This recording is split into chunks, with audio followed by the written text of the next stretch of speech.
Finally tonight, redemption in the Rose Garden. Had it not been for a Billy Graham radio broadcast many years ago, John Ponder may have never made it to today's National Day of Prayer ceremony.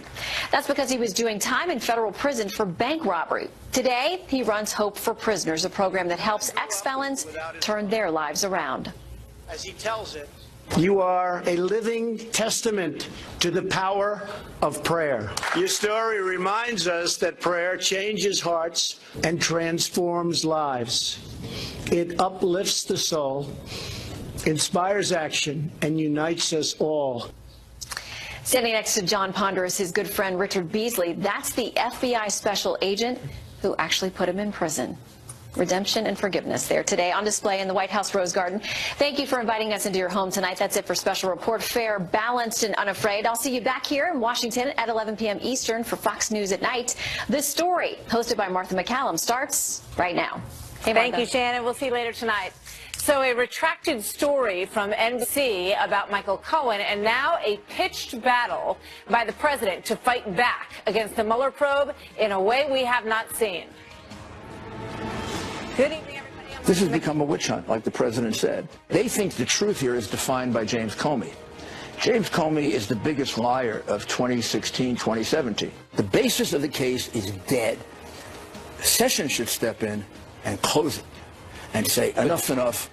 Wow, a lot there. Good evening, everybody. I'm Martha MacCallum, and this is the story. It now seems pretty clear that the first meeting between the president's new attorney, Rudy Giuliani, and the special counsel, Robert Mueller, likely did not go all that well. Because if you look at that meeting and what came right after it, that is when this whole thing became a brand new ballgame. Lawyer Ty Cobb was out. 49 questions were then leaked to the press, and the new man on the team everywhere pressing new lines of attack. It's not campaign money. No campaign finance violation.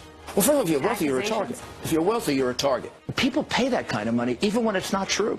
In fact, sometimes they pay it when it's not true, even more than when it's true, because it's so unfair. So this is a sparring stance that the president is known for. I only go after them when they go after me. I'm a counterpuncher. They go after me, I go after them. Giuliani's media blitz triggered yet another new salvo from the Mueller side in the form of a leak to NBC News this afternoon that then turned out to be wrong. NBC reported that Trump's lawyer, Michael Cohen, had been wiretapped, and that at least one of the calls he had made that was picked up was to the White House. Giuliani said at the time he didn't think that was true, and he turned out to be right. NBC issued a correction saying that he was surveilled. The meaning and the difference of that in just a moment. Tonight, joining me, Corey Lewandowski, Michael Caputo, and law professor Jonathan Turley. First, we go to Trump campaign manager and author of the book, Let Trump Be Trump, Corey Lewandowski. Corey, good to see you tonight. Thanks for being here. So it's pretty clear that we have seen a real sort of tack here, a real change in the way they're going about this. I think that's right. And what you see now is Mayor Giuliani, a very well-known, well-respected former prosecutor, understands what the Mueller team is trying to do. And what he's outlined here is very clear. There has been no evidence of collusion whatsoever. And so for the entire premise of this investigation, which was supposed to be looking into whether Russia colluded with the Trump campaign to impact the election, that has not occurred. And now it's spun off in a series of different other things that they're looking into. And what the mayor is saying is, let's end this, or we're going to fight about what you really should be looking into. What do you think Rudy Giuliani picked up on in that meeting that he had with Robert Mueller when he took over the job and said, look, let's sit down, let's talk about where we are here? What do you think he picked up on that triggered all of these changes? Well, I don't know, but my guess would be is that the mayor sat down with the Mueller probe people and realized that they had no evidence whatsoever of collusion, which is exactly what the president's been saying, which is exactly what I've been saying. From day one, there is no evidence of collusion. So if that is what the goal was supposed to be, was to find any potential evidence of collusion between the Trump campaign and Russians or foreign officials, none of that exists. And I think probably what the mayor found out during that time was it didn't exist. Well, we're about to talk to Michael Caputo in a minute, who says that he was shocked at everything that the Mueller team knew. about every intricacy of this campaign. So we'll see. One of the things that I'm still going back to is this issue of the 49 questions. I want you to look very carefully at this passage from a Washington Post story. It says, in the wake of the testy March 5th meeting, Mueller's team agreed to provide the president's lawyers with more specific information about the subjects that the prosecutors wanted to discuss. With those details in hand, Trump lawyer Jay Sekulow compiled a list of 49 questions that the team believed the president would be asked. That suggests, Corey, that the 49 questions didn't come from Mueller's side. They came from Jay Sekulow. Do you know if that's true? You know, I don't know if it's true, but what's amazing to me is how all of this information gets played out in the media every day. I mean, look, it's really astonishing. This is supposed to be a series of professionals having communications back and forth about if the president's going to sit down and have an interview, what that scope of the conversation is going to be. Is it going to be interrogatories and questions answered, or is it going to be something else? And we see all of this in the news every day. Maybe that's a credit to some of the media agencies, but really, to me, it's more disturbing of the information that's getting out and being leaked from all over the place. Yeah, that's true. There's a lot of it. I want to know what you think about this $130,000 the president said on the plane. You know, I don't know anything about it. You have to ask my personal attorney, Michael Cohen. Then Rudy Giuliani comes on last night and talks to Sean Hannity and says the president paid him back. That's a new story. What do you think went on here? Well, that is new information. I wasn't aware of the information prior to Mayor Giuliani releasing that information to Sean Hannity. But what it sounded like was that there was a stipend every month to Mr. Cohen in the amount of, I think it was $35,000 a month or something like that. That was just paid consistently over a period of time. And from my understanding and what the mayor said, that money was not paid for from the campaign, has nothing to do with the campaign finance violation. That money came directly from then Mr. Trump to Mr. Cohen, and it was a series of payments that just seemed to take course over a regular period of time. Yeah, Michael Avenatti, Stormy Daniels' attorney, was lapping this up. I mean, he seems to think that this is a huge issue that the president has now admitted that he reimbursed, or his attorney has said he reimbursed him. He said, bring it on. You know, I see this all the time. I know exactly the game that these guys are playing. Well, you know, it's amazing. That attorney has spent more time on television than he has litigating his own client's case. It's amazing, right? All he does is go on television, and he's trying this case in the court of public opinion. And what Mayor Giuliani revealed last night was that Mr. Trump, as a private citizen, had a contractual relationship with his attorney and paid him a series of payments over a standard period of time every month. That is not a newsworthy event, but this is what Stormy Daniels wants to make a newsworthy event. This is standard operating procedure for most people who deal with their attorneys. They just pay them every month. I don't understand what the question is. Yeah. I just want to ask you quickly, Olivia Nuzzi, who actually wrote a story that was an interview with Michael Caputo, who's coming up next. You're suing her. She apparently went into your house uninvited, according to you? Well, it's not apparently. She's admitted. Not according to her. According to her, she broke into my home in Washington, D.C. We call that breaking and entering, unless you call it something else, right? You can't just walk into somebody's home. She took pictures inside the home, and all of a sudden, a photo album that was at my home has gone missing right after she left. Now, I'm not accusing her. I'm just telling you the facts. You can't just walk into somebody else's home and say it's under the guise of journalism. That's not how it works. So, you know, my attorney has notified her employer that we will continue to pursue legal action on this, because if this was me, or a conservative reporter walked into the home of, pick a liberal commentator, whoever that may be, the media would be in outrage. But instead, she has the audacity to she knocked for 10 minutes and nobody answered, and then she just let herself in. How do you do that? That's a crime. She has to be held accountable. All right, Corey, thank you. We'll keep an eye on it. Thanks for being here tonight. Thank you. So my next guest is a former Trump campaign senior advisor who was grilled by special counsel Mueller's team just yesterday, and he joins us now on an exclusive. Michael Caputo. Michael, good to see you. Welcome back to the program tonight. Thanks for inviting me. So you've already been questioned by the Hill, but yesterday you sat down with Mueller's folks. What was that like? Yeah, yesterday was my third trip to Washington in order to talk about the Russia collusion, delusion. It was with Mueller, and the day before it was with Senate Intelligence. It was very different from what I did at Senate Intelligence and what I endured at House Permanent Select Committee on Intelligence last year. The Mueller investigation really wasn't, trying to find something. Every question they asked, they already had the answer to. So from my perspective, they're quite directed in what they're doing. They still believe in this theory of Russian collusion. But of course, you know, my perspective is a little tilted because I wouldn't be asked about obstruction. I wasn't in the administration when these allegations were launched. And they wouldn't ask me about financial crimes because I had nothing to do with some of the allegations that are floating around about some of the other folks. It would be all Russian collusion, you would think. So, but from my perspective, that book is not closed yet. All right. So, you know, not the specific questions, but in terms of your feeling from what they were asking, did you get any sense for how far along they are, or if they seem to be wrapping this up, or whether they're midway through? Did you get any indication of that? I think they're pretty far along. They had, you know, without interfering with the investigation, I have to be quite careful about what I say. In fact, it was a bit of an intimidating session, so I'm being overcautious, frankly. Well, it was very clear that they didn't want me to talk about this stuff. And I think I can characterize what I exchanged with them, but I think everybody has been cautioned by the Mueller team that going out there and talking about it chapter and verse is, let's say, highly discouraged. You know, if somebody over there gets mad, they can invite me back to Washington. Bring you back in. No, I understand, and I don't doubt it. You know, in terms of the questions, I know you can't talk about the questions specifically, but you know, in terms of the way that they were questioning you, you know, do you feel like you're a target, or that you know, what was your takeaway? How did you walk out of there feeling like, okay, I'm done, and they got what they wanted, and they didn't find anything of interest with me? Well, you know, they told me at the beginning, and they told my attorney when they invited me, and when I decided to come willingly, that I'm a witness, not a subject or a target. And afterward, that didn't change. But I think they were looking for an opportunity to make me a subject in this thing.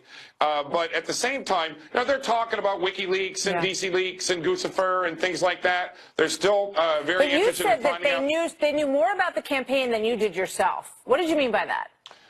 Well, I actually said they know more about the campaign than any one person does who worked there. They have all the documents that were produced. They have all the emails from everyone. They've got further documentation from people who worked outside the campaign, their emails, their texts. They have the entire campaign's text. They know chapter and verse on the campaign, and yet doesn't sound like they have proof of collusion delusion.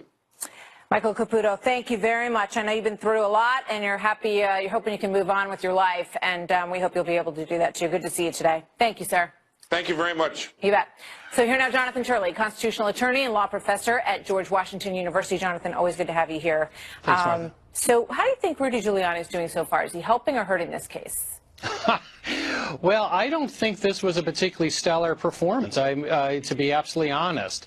You know, you take these interviews under a type of legal Hippocratic oath to first do no harm. I do think that he caused some damage for the president, and much of it is not necessarily the defense but the delivery in these two interviews. Now, I don't see the intelligent design behind this. You know, for example, trying to convert what was treated as a gift into a loan does not take you out of the campaign finance problem. Now, we can talk about how serious a campaign finance allegation may be. These are not often prosecuted. But it is simply not true that just because the money didn't come from the campaign, this is clearly not a campaign finance violation. Indeed, by saying that it's a loan, it can trip other wires, including new reporting problems, even tax problems. So I was a little bit surprised by that whole take.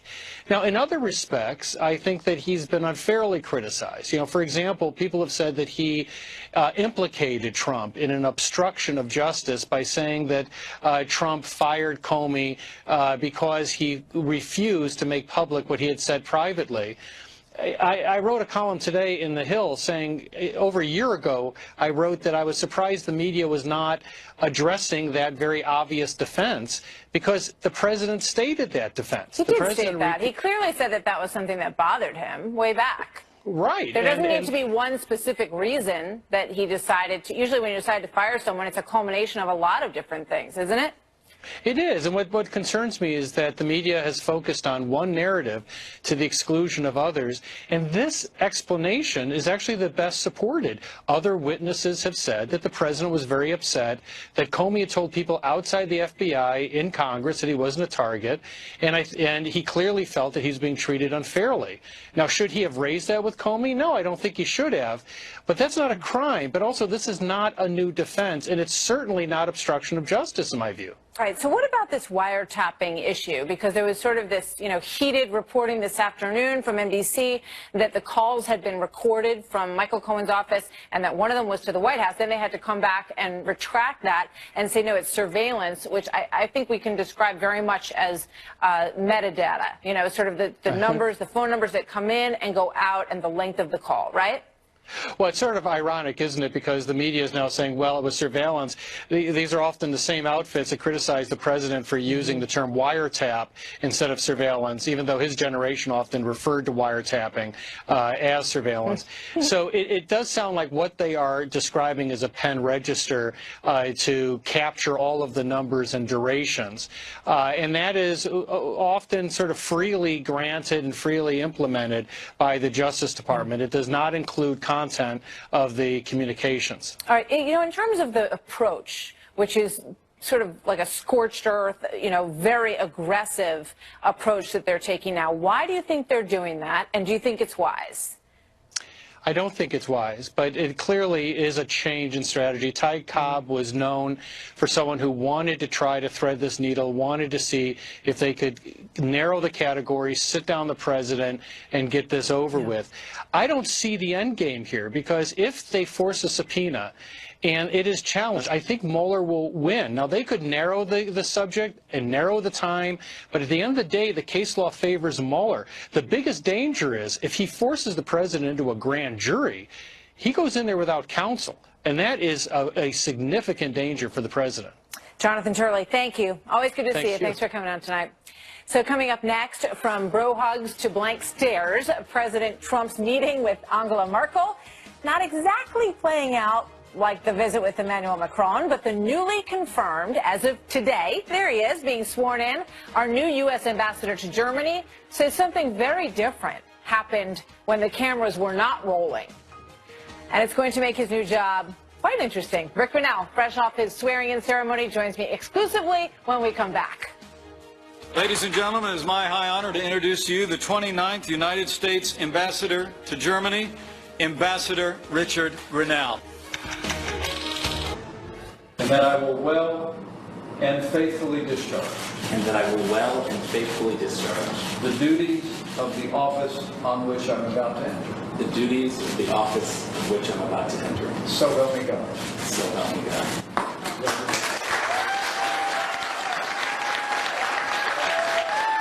Historic moment, nearly a year in the making for U.S. Ambassador to Germany. We have one now, Richard Grinnell, who has his work cut out for him after President Trump said just last week that he doesn't think all the European countries are paying their fair share to NATO, including Germany. Watch. We need a reciprocal relationship, which we don't have. The Chancellor and I have discussed it today at length, and we're working on it, and we want to make it more fair, and the Chancellor wants to make it more fair. Same thing with NATO. Talking trade and NATO there, here now exclusively in his first interview since being sworn in is U.S. Ambassador to Germany, Rick Grinnell. How does that sound, Rick? You like that handle? Sounds very weird. Please just call me Rick. So tell me what that was like today, because I know, as we said in the intro, this took forever. It was held up in the Senate for months and months and months and months. Yeah, look, I'm humbled and honored. It's amazing. One of the reasons why I got really focused on Canada, Donald Trump, and Mike Pence and the ticket, and to really try to push forward was simply because they eschew politics, and they're really focused on the American people and the American taxpayer in particular. And what I saw last Friday when I was sitting in on the meetings watching President Trump negotiate with Chancellor Merkel, really, I have to tell you, was a culmination of 25 years working in this industry. I've longed to work for a president who really focuses on the taxpayer. This is a guy who is incredibly good at negotiations. I wish every American could see him do it, because he's completely relentless about the American taxpayer, and he does it in a very nice way. He's actually very complimentary to the other side. It's really the art of the deal. It's quite amazing. I mean, it's fascinating to hear you say that. To hear, I mean, you worked for a number of administrations. You were at the United Nations for a long time, and I know you were frustrated by what you saw. What is President Trump like with Angela Merkel? I mean, not to betray anything from behind closed doors, but just in terms of how because everyone thinks they don't have a great relationship, but you're talking about the way that he's able to press, but to do so diplomatically. Oh, he was extremely complimentary to Chancellor Merkel and what she's accomplished, and he does it in a way that is real. Look, to be in that moment, you have to understand that when you're watching two people negotiate, two officials, what I've usually seen is that a U.S. official make a plea to the other side to come along to our side to do what we want because it's the right thing to do, or we make this moral argument about, this is what we believe that the world looks like, or this is what we should do. Yeah. And I think it doesn't work that way. The other side usually brings in their economy, brings in their trade issues, and they integrate the issues into a negotiation. President Trump is the first U.S. official that I've seen that actually pulls in every piece of the agricultural department. It's really interesting. I mean, he has said with the southern border, this is going to be about NATO. If we don't have security, it's going to hurt you on NATO. He's joining the economic issue with the diplomatic issue in a way that I think is completely unprecedented. I've longed for that. And you've seen that, from the front row. The Iran deal, it's largely believed that he's not going to recertify this on May 12th. So you're going to be in a situation where you're going to perhaps have to broach that discussion with Chancellor Merkel. Do you think there's room for European countries to come along and renegotiate that deal? Let me tell you where there is room for German companies to stop doing business inside Iran. We cannot have that. You look at what Iran does, their human rights record, whether it's working to destabilize Syria. They've got, look, the world's importer of terrorism. They're a state sponsor of terrorism. They spend billions of dollars to spread terrorism around the world. Why would a country want to do business with them? So I think it's going to be incumbent upon me to kind of explain to the German businesses that they do not want to do business inside Iran. It's just not right. What about trade? I mean, clearly you heard the president in that soundbite. He wants there to be a reciprocal agreement. He's doing bilateral agreements pretty much with every single country. How's that going to work? Look, I think that it can work. First of all, when it comes to Germany, Germany is the largest economy in Europe, so they're eager to have a working trade relationship with the United States. As President Trump says, it needs to be free and fairer, and so that's what we're going to work towards. All the best to you, Rick, in the new position. Thanks, Martha. Ambassador to Germany. The 29th, did they say? 29th. 29th ambassador to Germany. A lot of history there. Thanks, Rick. We'll talk to you soon. Best of luck. Thanks. So coming up, a Catholic chaplain working on Capitol Hill, there's always a chaplain on Capitol Hill, says he was forced to step down by Paul Ryan. But then today, the priest said, you know what? I'm not leaving. So what happens next? And capitalism is what made America great, but Hillary Clinton says it does not work so well for a Democrat on the campaign trail. Mark Thiessen and Juan Williams here to explain. You may be the only presidential candidate since World War II that actually had to stand up and say, I am a capitalist. And you did. Did it hurt you? Probably. So it's been a long, long list that Hillary Clinton has come up with of reasons for what happened, which was the title of her book, Why She Lost the 2016 Election. You've got Russia, Comey, Bernie Sanders, the DNC, President Obama, sexism. All of those have shared some of the blame. But now she says that being a capitalist also was a knock against her. You may be the only presidential candidate since World War II that actually had to stand up and say, I am a capitalist. And you did. Did it hurt you? Probably. I mean, it's hard. It's hard to know. But I mean, if you're in the Iowa caucuses and 41% of Democrats are socialists or self-described socialists, and I'm asked, are you a capitalist? And I say yes, but with appropriate regulation and appropriate accountability. you know, that probably gets lost in the, oh my gosh, she's a capitalist. Mark Thiessen joins me now, American Enterprise Institute scholar and Fox News contributor. Juan Williams, co-host of The Five and a Fox News political analyst. Gentlemen, good to see you tonight. Good to be with you, Martha. So, Juan, in the Democrat Party, is it a knock against you to be a capitalist? Well, I think what the key point here is there are more Democrats who tell pollsters that they identify as socialists, do not see socialism as a threat. And I think this is in part tied into Bernie Sanders. I think Sanders was very clear, and he continues, Martha, on the idea, for example, of guaranteed jobs for all Americans, and that has surprising support. A conservative pollster like Rasmussen has nearly half of Americans saying that's a good idea. Similarly, I think support for things like more people being put on Medicare, an expansion of Obamacare, appeals to people in a way, and I think Sanders has, in a populist mode more than a socialist mode technically, I think appealed to people who feel as a result of income inequality in our country that they want the government to provide a greater safety net. That your party is moving that way? Does it bother you? Well, I think it's really, it's not the party so much, because I don't think you see it among the party leadership, but you do see it among young people who are at the heart of the Democratic Party. I looked at a graph today, and it showed, where most of the new candidates are that are running, and most of them fell between Bernie Sanders and Elizabeth Warren. There you go. Mark, what do you think? Well, if I was a Democrat, I'd be terrified by those comments. I mean, first of all, she lost to a capitalist, probably the biggest capitalist ever to be elected president. So being a capitalist is not incompatible with getting elected president of the United States. In fact, if she had done a better job of defending capitalism, maybe she'd be president right now. And capitalism is still in this country a majoritarian value, and it's not hard to defend it. I just don't understand why she can't defend it. First of all, you don't call it capitalism, you call it free enterprise, which is what this country was built on. And second of all, it's very simple to defend. In the last 40 years, there has been an 80% reduction in in the worst poverty in the world, which coincided with the decline of socialism across the world and the rise of democratic capitalism. Capitalism and free enterprise are the system that have produced the greatest reduction in poverty in human history. Of course we support capitalism. We don't support crony capitalism, which is what Hillary Clinton and Bill Clinton practice, because they're worth hundreds of millions of dollars and they've never produced anything in their lives. It's all through cronyism. But Mark, as a capitalist, I'm against that kind of capitalism, well, Mark, but I'm for free enterprise. But Mark, it's interesting to me that, in fact, I think Bernie Sanders and Donald Trump supporters have a great deal in common. I think they're both strongly not capitalism. Not capitalism. Hold on, But I think that if you look at trade and the idea of tariffs, I think you see both Bernie supporters and Donald Trump supporters saying the little guy in America, in Rust Belt towns, has been hit hard by these trade deals. We don't like it. We're not for unvarnished, unleashed capitalism. We think the government should protect us. But that's, how? I mean, how protected do you want to be? Do you want everyone to have a free job? That's a fair do you want everyone to be covered? Do you want to have,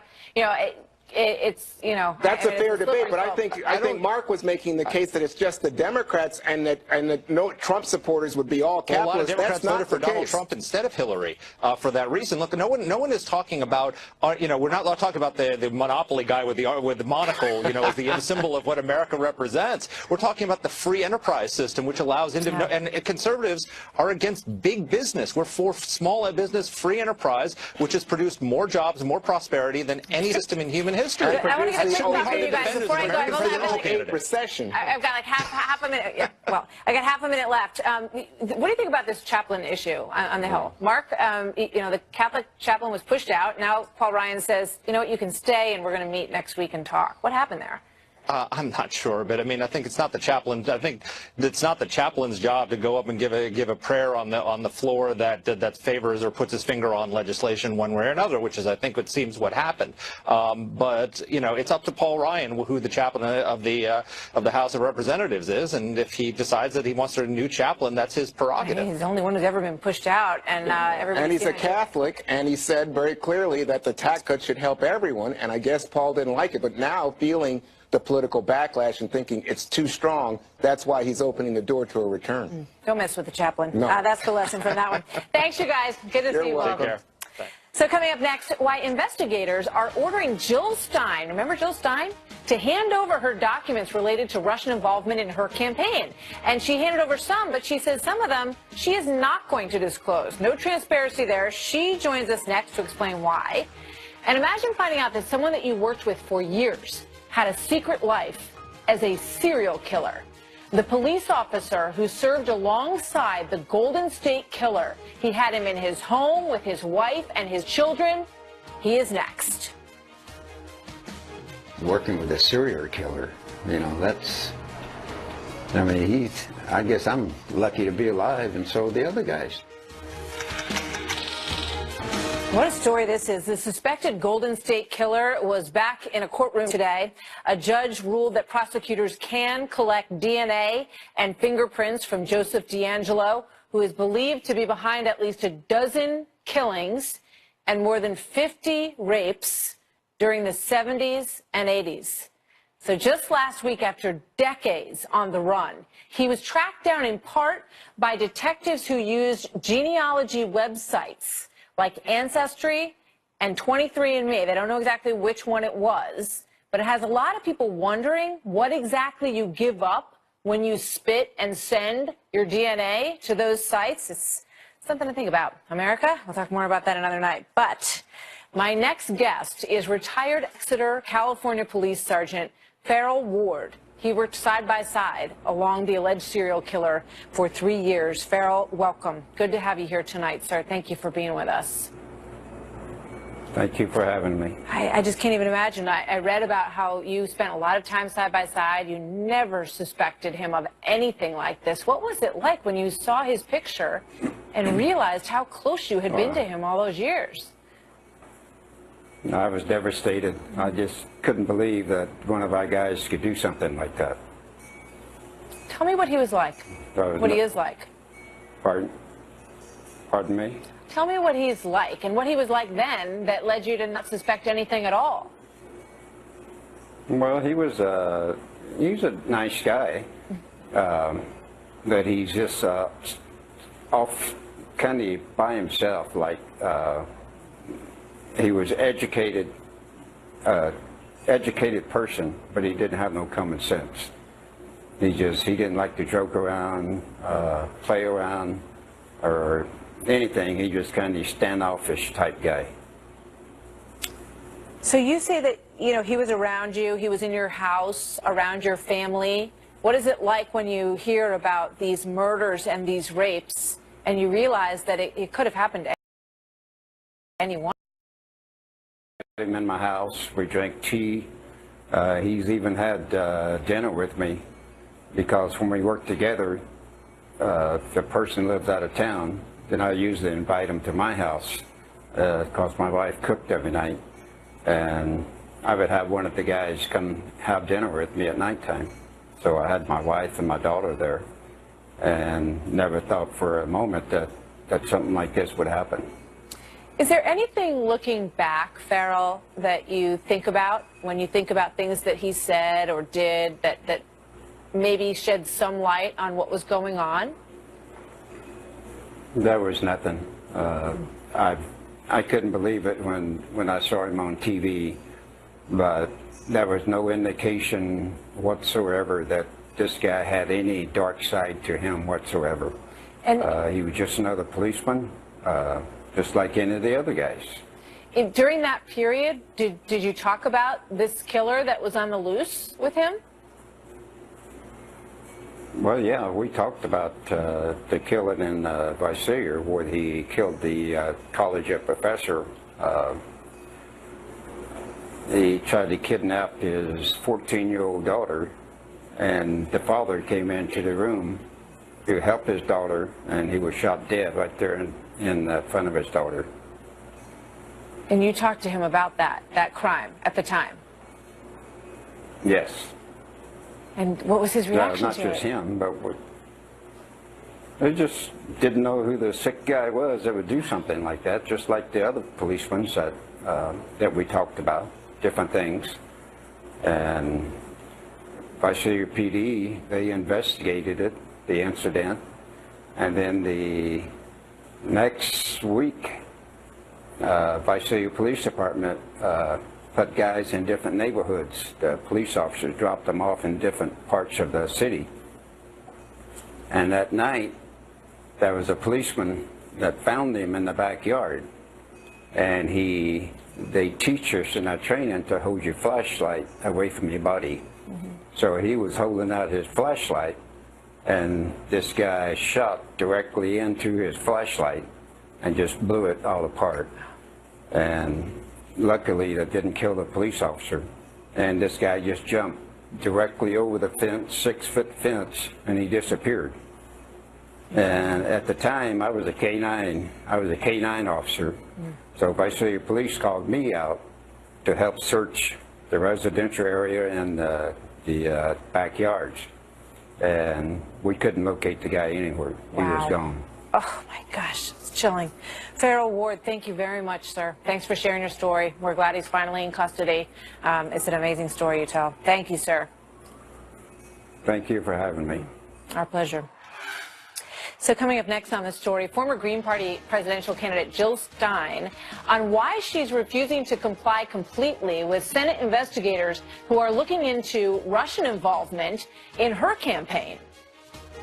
It's not like there's some, special golden goose that we're protecting here or some vulnerable conversation. Tonight, 2016 Green Party candidate Jill Stein says that she will not hand over certain documents relating to her campaign's conversations with, quote, Russian persons, despite a request for all of the documents from the same Senate Intel Committee that is doing the entire Russia investigation. She is here exclusively to explain why in moments. But first, Trace Gallagher in our West Coast newsroom with the backstory. Hi, Trace. Hi, Martha. The Senate Intel Committee is asking Jill Stein for documents in 6 different categories pertaining to the investigation into Russian interference in the 2016 election. Stein has submitted material related to 4 of those categories, including information about her 2015 trip to Moscow, where she was photographed with Vladimir Putin and future National Security Advisor Michael Flynn. The Intel Committee also wanted communications between the Stein campaign and former British spy Christopher Steele, who authored the Steele dossier, which is filled with salacious but unverified information about Donald Trump's ties to the Kremlin. Stein's lawyer says they have no documents related to Steele. But Stein is refusing to hand over documents involving her communications with Russian persons or communications related to her campaign's policy discussions about Russia. She told CNN it's not like she's protecting some, quote, golden goose. Watch. We're standing up on a principle, and that is the principle that's part of the First Amendment, our right to basically freedom of association, and that, that needs to be protected. But critics point out this is the same woman who, in December of 2016, pushed for vote recounts in Pennsylvania, Michigan, and Wisconsin, and protested in front of Trump Tower, accusing the president-elect of obstructing the legal process to ensure we have a voting system we can trust. Watch again. Here today to stand up for exactly that, for a vote that is accurate, secure, and fair and just, in which every vote counts and every vote is counted. This, in fact, is what makes America great. Trump called the recount a Jill Stein scam to raise money, and she did raise a reported $7 million. Fox News has reported that $1 million of that went to consultants, staff, and administrative costs. Jill Stein claims every dollar went toward costs associated with the recounts. Martha. Trace, thank you very much. So joining me now exclusively, Jill Stein, former Green Party presidential candidate. Jill, welcome. Good to have you with us tonight. Great to be with you, Martha. So I guess the first question is, in this era where we're investigating everything Russia, you've said you've turned over 4 of the categories that they asked you for. Why not be fully transparent and hand over everything that you have if you have nothing to fear? Right. So remember, we're not using the Fifth Amendment here. The Fifth, when you take the Fifth, it's because you have something that could be used to incriminate you, something that exposes guilt. There's none of that here. We're turning over everything relevant to the question of Russian interference. That is, all communications with Russian government, Russian media, Russian business, although we had no communications with Russian business, with opposition research and Fusion TBS and all that, and WikiLeaks, no communications there whatsoever. So what are you not turning over?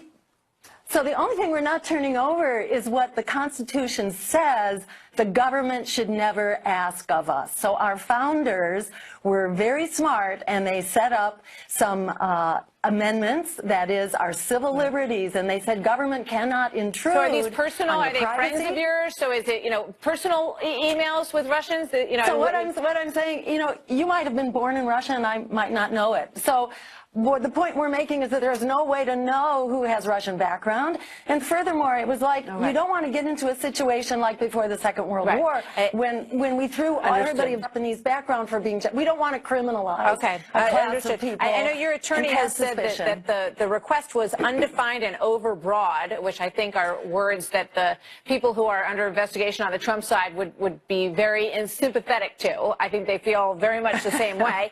And you saw the picture. You were at that RT dinner with Michael Flynn and Vladimir Putin.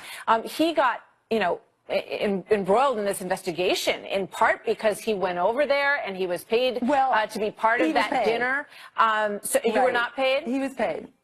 No, and I was offered to have my expenses covered, and we said no. We didn't want anything that would create obligations. And so you said, I'm just rushing before we're starting. You said that it was a nothing dinner, that Michael Flynn and Putin exchanged like 4 words the whole time, right? Are you surprised that he is under so much scrutiny for what appear to be these passing meetings that you witnessed? Does it amaze you that he is still waiting to be sentenced?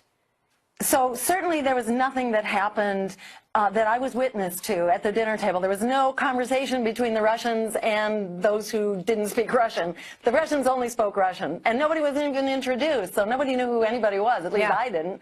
So, there was nothing incriminating there, but on the other hand, I think Michael Flynn was paid, but then he was also paid a whole lot more from Turkey and was acting as a lobbyist and disguised that fact. So, there's a whole other set of circumstances, but certainly from what I was able to witness, it was a nothing burger dinner. Absolutely. I was there for a conference. He says the whole thing was a nothing burger. diplomacy. He says as an incoming official to a new administration, he had every right to have a discussion with the ambassador about the future of the countries. And you sounds like you agree. Jill, thank you. I got to run. That's thank right. you. Yes. Quick break. We'll be right back.